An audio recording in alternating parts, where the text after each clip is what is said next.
ok.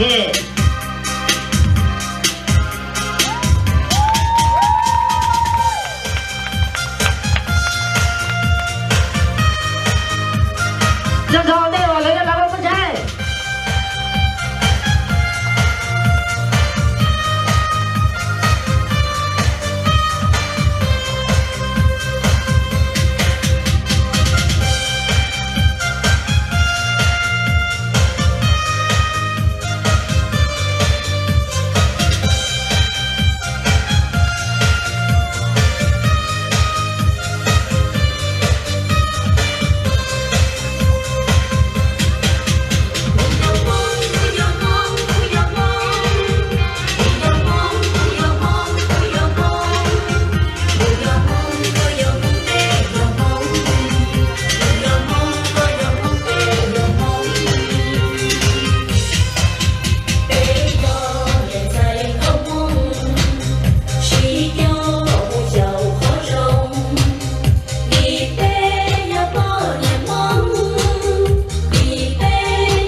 Wow, có thể nói làm gì?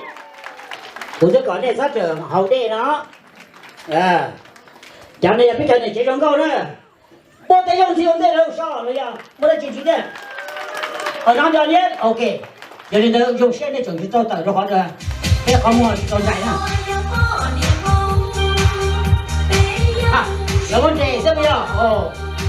được con này.